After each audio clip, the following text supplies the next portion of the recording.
So today our lesson is about the letter te.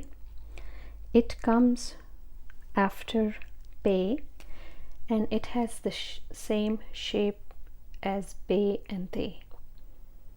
So you make that boat that you must be very familiar with, and then you put two dots on top. So far we have been writing dots under the boat, like we wrote be like this, and we wrote pe like this, but te has dots in there too. So we have done one dot, we have done three dots, and now we have two dots, but they are above. So this is te. Te is very hard. The sound of te is a bit tricky to understand in English because it doesn't have any equivalent sound in English. The closer we can say it comes to is what we may call soft T, like instead of uppercase T, and we have a letter for that in Urdu. This is softy. Like, French have it. Oh, this doesn't work. Let me write it down in a bolder color.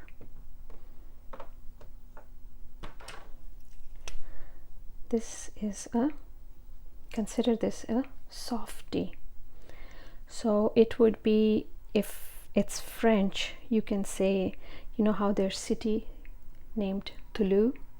Toulouse is like a softy, or like a country called Tanzania.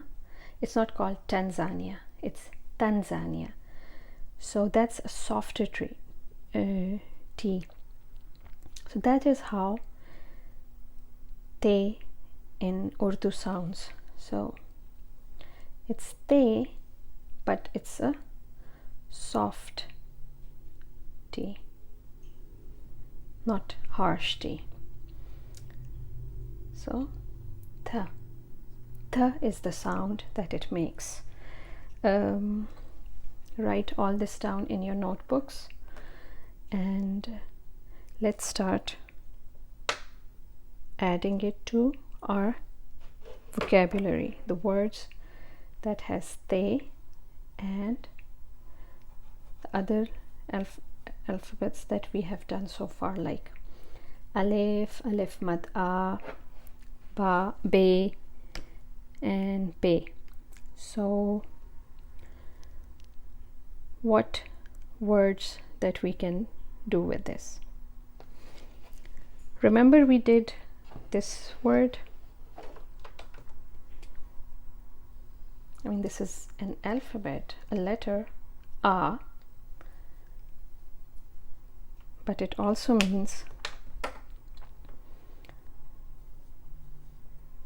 come here.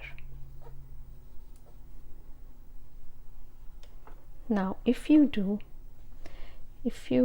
add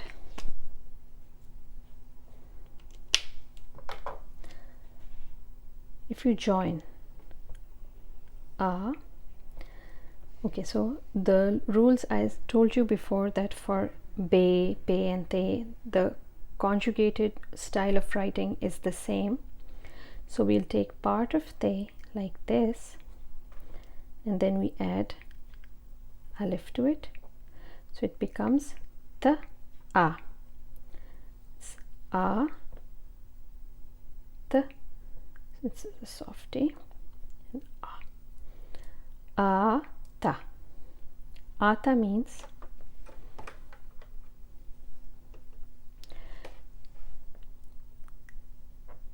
he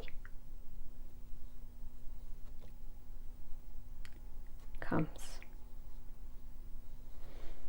So in Urdu language there's either a masculine or a feminine, and every verb has a masculine and a feminine.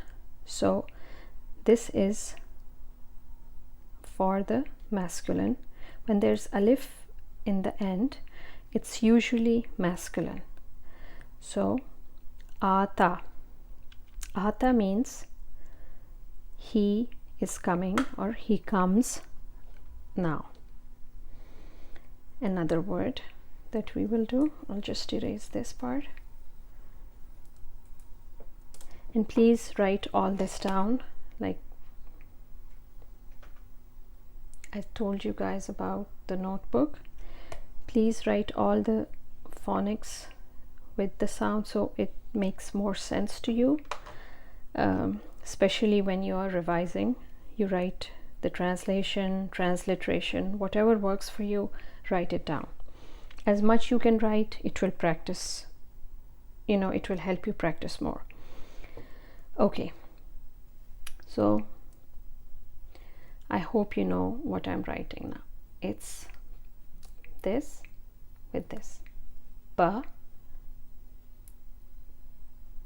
a,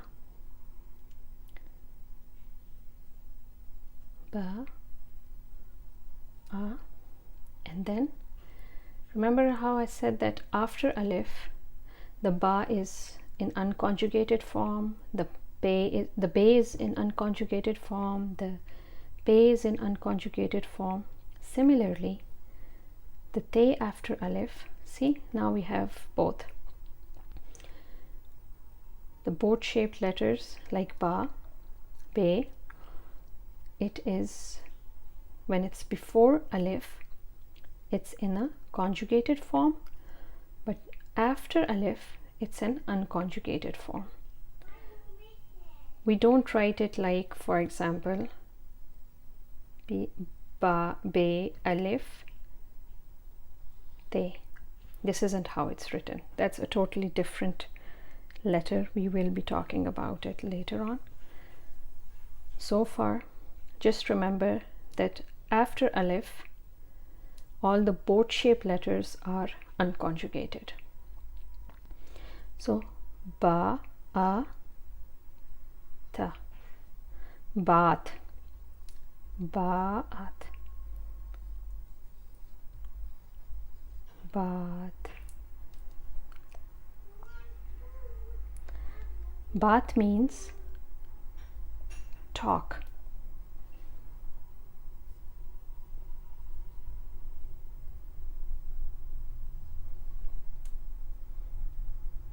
And then you know it's a verb, so we change it in different forms. Not right now, too early. Just remember what baat is. Baat means talk. So we learned ata and we learned baat without the help of any other alphabets that we haven't touched yet. So try to remember these two and how they are written in conjugated and unconjugated form. Now let's make a sentence with these letters.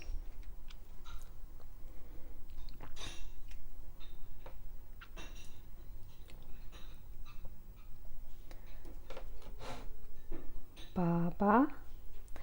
In Urdu, you write one word, then you spaces, just like English, and then you write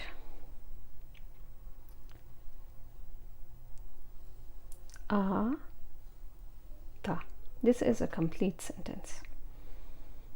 This means Baba is coming. You remember Baba a. That is more of a command form of speech where you're ordering someone to come. When you say Baba ata, you're just making a statement that Baba or an old man or my father is coming. Like if somebody asks you, oh, is your dad coming? You'll say Baba ata. He's coming. It's a very basic sentence, almost childish, but that's where we want to start.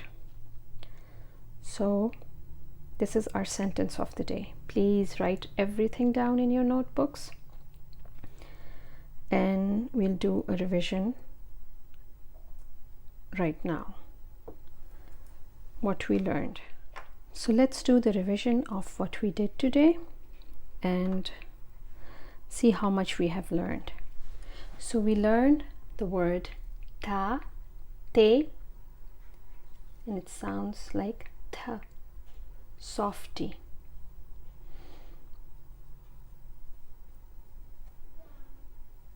I'm writing a lowercase t, so you can differentiate it from the uppercase t, which is, in my opinion, the hard t. So we learned ata, to come,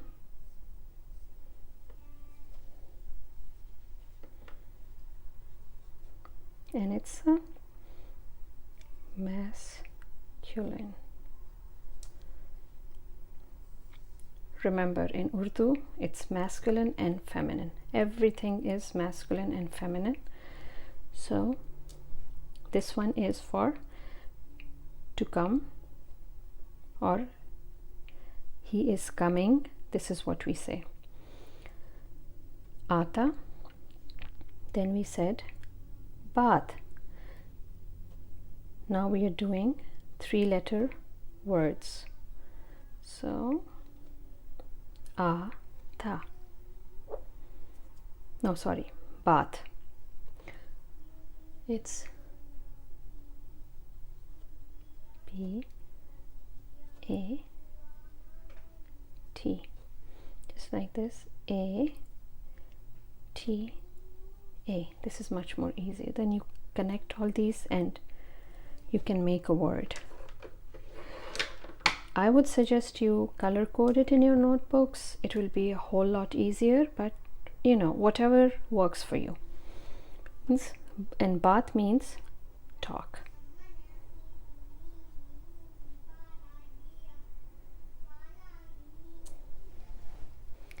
The sentence that we did today was, let me write it down in another color.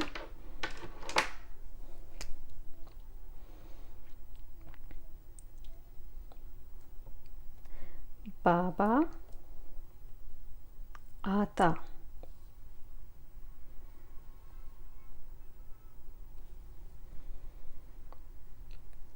So remember, whenever there's an alif in the end of verb, this is just a, very ballpark idea, but if there's an alif in the end of the verb, it's usually masculine.